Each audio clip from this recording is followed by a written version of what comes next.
I'm a first-year resident at the local hospital, so I often work long hours and I'm always sleep-deprived. I do make decent money, if not nearly as much as a licensed doctor, but on account of student loans, I live in a crappy apartment. The bedroom of this apartment is tiny, and the only spot for my dresser is immediately to the right of the entrance. It's just a bit too long for the space, so the door only opens halfway before it starts pressing against the corner of the dresser, and it makes this awful splintering noise when you've gone too far. This happened often enough my first month here that I've already left some big dimples in the wood. Outside, the bathroom is down the hall on the left, the living room to the right. The hallway is just wide enough for the bedroom door, with a couple of inches leeway on either side of the frame. Why is this important? About 2 weeks ago, the door to my bedroom moved. I'm not sure how else to describe it. I had just worked my second 30-hour shift in 3 days, and on 4 hours of sleep, I was getting up for another one. When I pulled open the bedroom door, something struck me as off, and it took me a minute to realize what it was. The door had opened completely. I looked to see what had happened, discovering that while my dresser was still flush against both walls, there was an extra inch of space between the dresser and the door. I shrugged, chalked it up to some fluke in the apartment walls, and proceeded down the hall to shower before heading to work. When I got home 30 hours later, exhausted and desperate for sleep, the door was pushing against the dresser, same as always.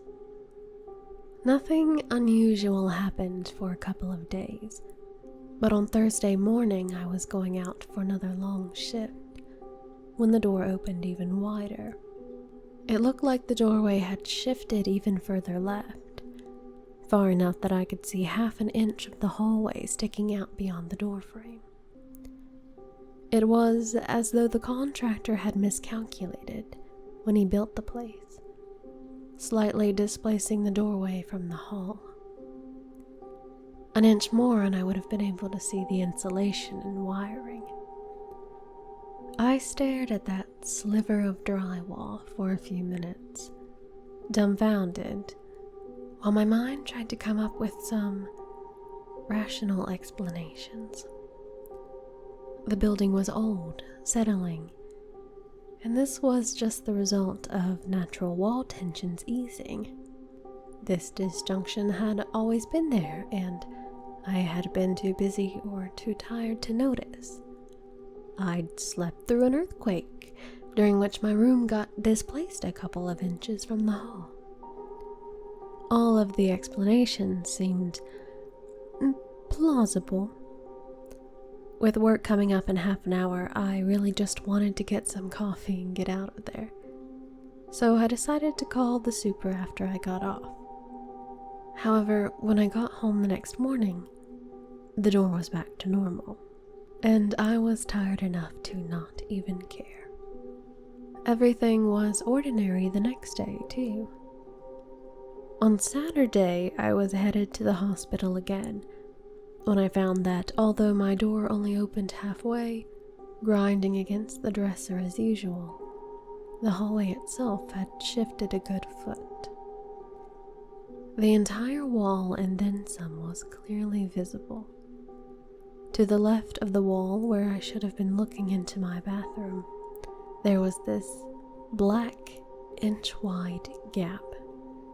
The light from my room only went a couple of inches into that shadowy place, but I could see the floor that looked to be made of concrete, smooth, featureless, and gray.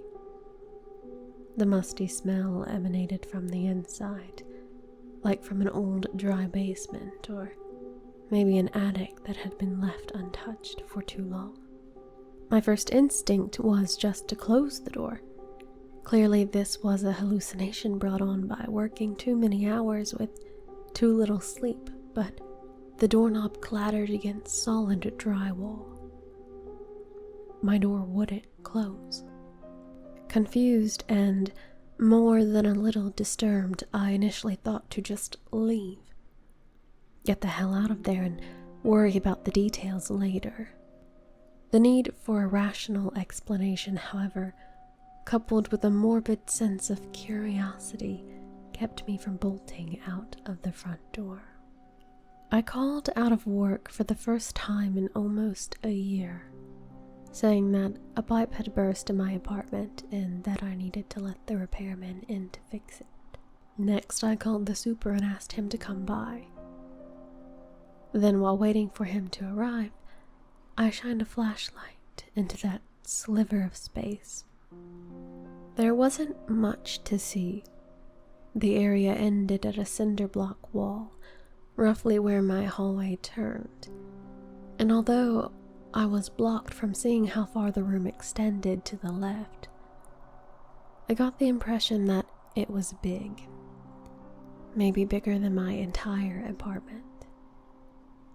Even if I was wrong, though, the fact remained that there was a strange space where my bathroom was clearly supposed to be.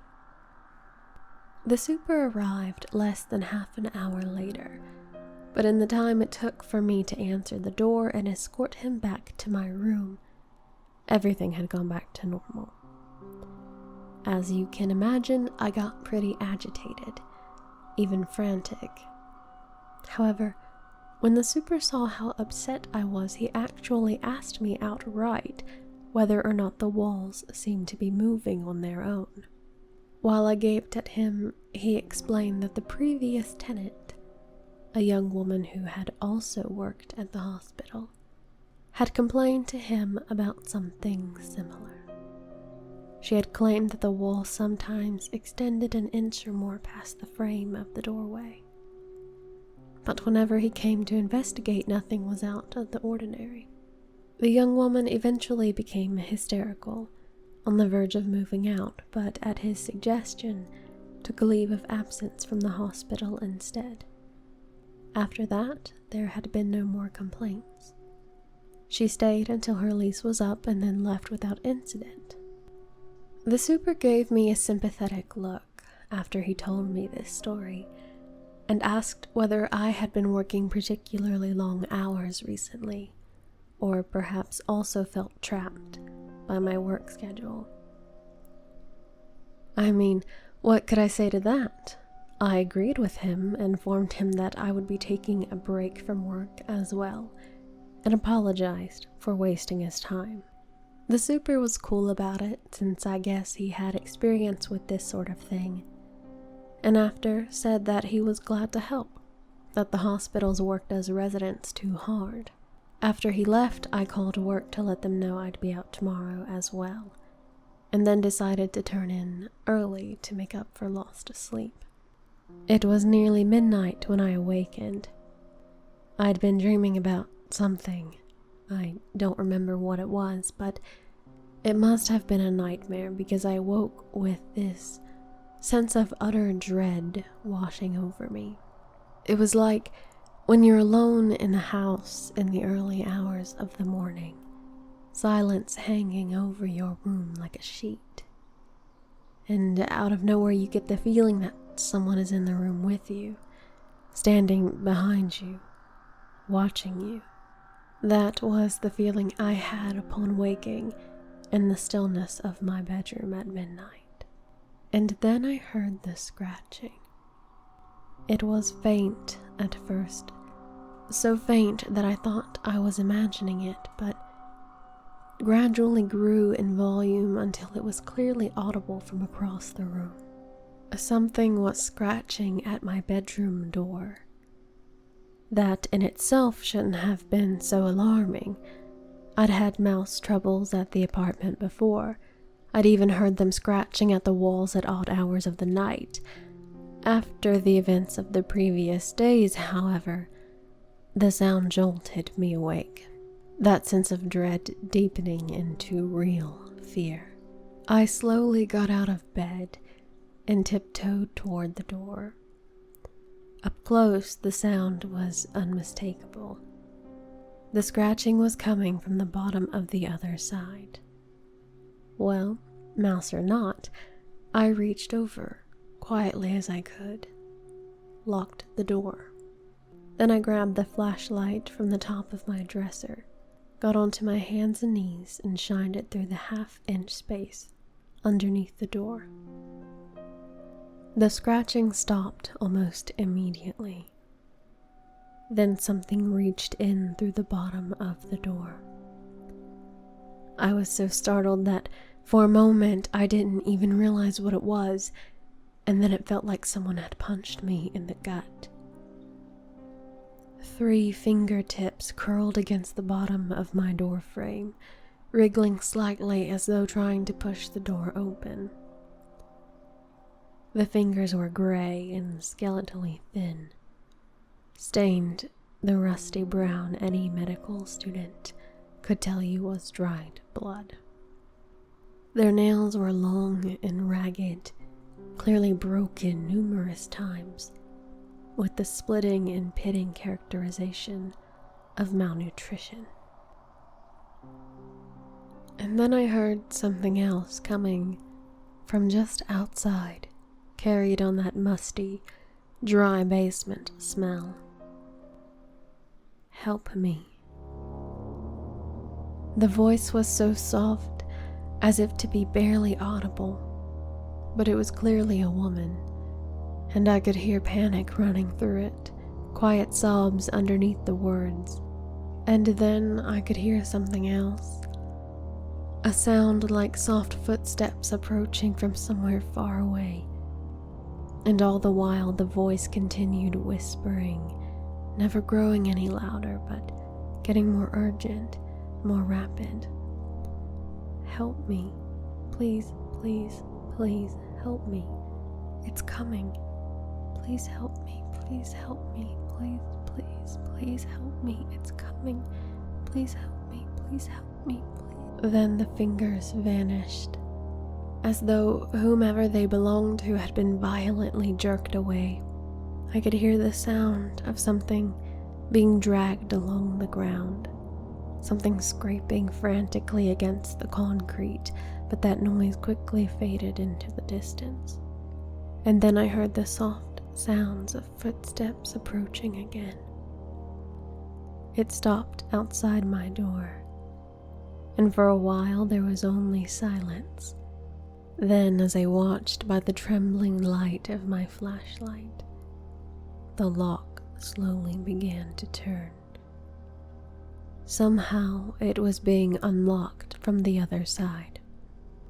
I jumped up and slammed my shoulder against the door, dropping the flashlight in my haste, and scrambled to lock the door again. Something resisted my frenzied attempts to turn that little dial, and my fingers were so sweaty they kept slipping off. Before I finished turning the lock, the knob twisted in my grip, and whatever was back there hit the door hard enough that the whole thing shuddered. Raw terror flooded my system, and I pushed back as hard as I could. My body leaned almost parallel to the ground, even as I continued fumbling with the lock. Whatever it was hit the door again, harder this time, such that it actually opened for a split second. I was almost sobbing at this point, but my bare feet found purchase on the linoleum floor, and I shoved back with all my strength, somehow slamming the door back closed. At the same time, my fingers were finally able to wrap themselves around the lock and turn it. Using the time that brought me, I ran to my dresser and dragged it along in front of the door, and sat down with my back against it. The pounding continued even more strongly than before, but with my dresser in the way of the door, it stayed closed. After a few minutes, it simply stopped, and there was another minute or two of silence before the soft sound of footsteps finally moved away. Still, I continued sitting in front of the dresser, back braced against it, too terrified to even think of opening the door or heading back to bed. The only window in my bedroom was too small to climb through, and I'd left my phone on the kitchen counter. There was nothing to do but sit and wait, which I did, until the grayish light coming through my window announced the arrival of morning. It took me a while to finally muster the courage to push the dresser aside, and even then I just stood there for a few minutes, staring at the doorknob. In the end, the need to know overcame the fear of the unknown, and I pulled the door open, just a crack. My hallway sat outside, same as always, with no sign that anything was unusual. Even the other side of the door was pristine, with no evidence that any violence had been directed towards it during the evening. With the door halfway open, pressing against the dresser as usual, I slipped outside the bedroom and into the hallway, heart pounding even though I was already doubting my own mind. Could it all have just been a nightmare? Had I suffered a psychotic episode in the middle of the night, terrified of nothing more than a mouse scratching at my bedroom door? Did I spend the entire night camped out in front of my dresser on account of a hallucination? As I stood there, doubting, I let my bedroom door close behind me, and my nostrils filled with that dusty basement smell. I ran.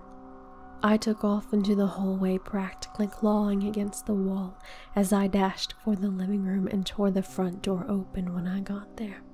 Just before I launched myself outside, I heard the splintering noise of my bedroom door pressing against the back corner of my dresser. It's been over a week. I haven't gone back, not for my things, my clothes, nothing. I'm crashing on a friend's living room couch instead. He brings me takeout when he comes home from work. I extended my leave of absence from the hospital, citing a death in the family. I tried finding the woman that used to live in my apartment, the previous tenant that had also complained about the moving walls, but her address forwarding had long since expired. Searching for her by name turned up no results, not on any social networking site, nor search engine, nor people finder. The super didn't know anything of her friends or family. I even checked the FBI's missing persons page, with no luck. I hope she's out there, somewhere, merely beyond my ability to find. But I have nightmares every night, ones in which those emaciated fingers and soft, pleading voice reach out to me from a dark, endless space. Still, I insist that every door in the apartment stays open, because the last time I opened the front door, there was a tiny cross-section of wall exposed, as though the doorway had been displaced a half inch from its usual spot.